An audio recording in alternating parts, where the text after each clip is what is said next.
So just a terrible situation that they're dealing with, and it is looking pretty bad given this forecast. So let's talk about it. We've got tropical depression theta. We're really not going to spend a lot of time on that. It's not really bothering anyone. But Hurricane Iota, the National Hurricane Center, saying this morning that it continues to rapidly strengthen. This isn't a gradual ramp up of this storm. This is a rapidly strengthening storm once again in that Central American gyre, which is where we see a lot of activity. If we're seeing it for this time of year, that's where we see a lot of our late season activity. But nonetheless, this is just an absolutely devastating blow when you're talking about Ada making landfall as a major hurricane, and then near the really same area, Iota forecast to make landfall once again as a major hurricane, and then move over the mountainous terrain of Central America and possibly re-emerging into the Pacific. So here's what we're looking at. We are forecasting, the National Hurricane Center is forecasting, most of the models in agreement, that this is going to be a Category 4 storm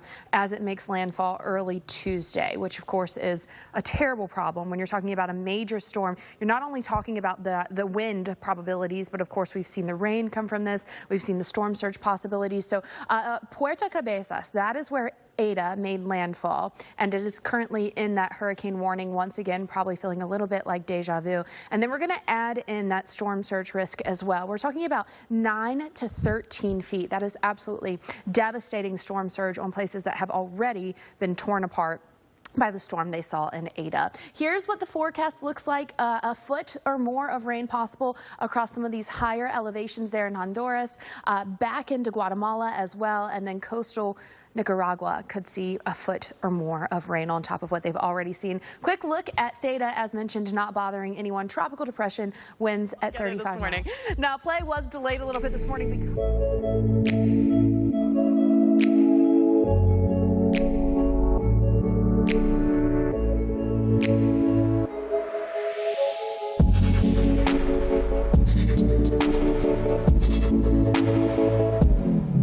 fog, and we still have some fog that could be lingering around a bit. The good news is it's going to improve. 61 degrees with a light southeasterly breeze. You really could not ask for better weather than we're going to have today once we get that fog gone. Temperatures warming into the low to mid 70s as we head through your afternoon. Highs today mid to upper 70s. In a minute, but first let's take a look at your 7-day stretch. For today, it's going to be pretty messy across the Northeast and Great Lakes region, but Dallas, absolutely beautiful.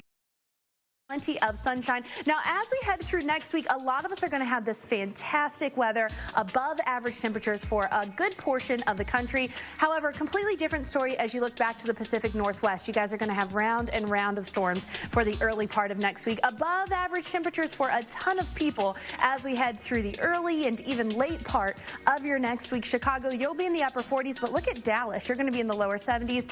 Los Angeles, lower 70s for you as well on Wednesday. Watch what happens on Thursday.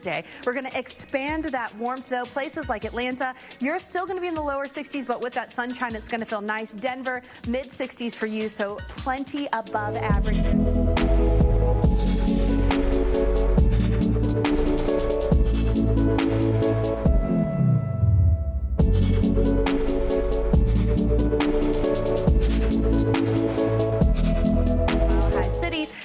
Friday, Chicago upper 50s, still very, very quiet most of this week for a lot of the country, but that changes by the time we get to next Saturday. More rain moving into places like Chicago.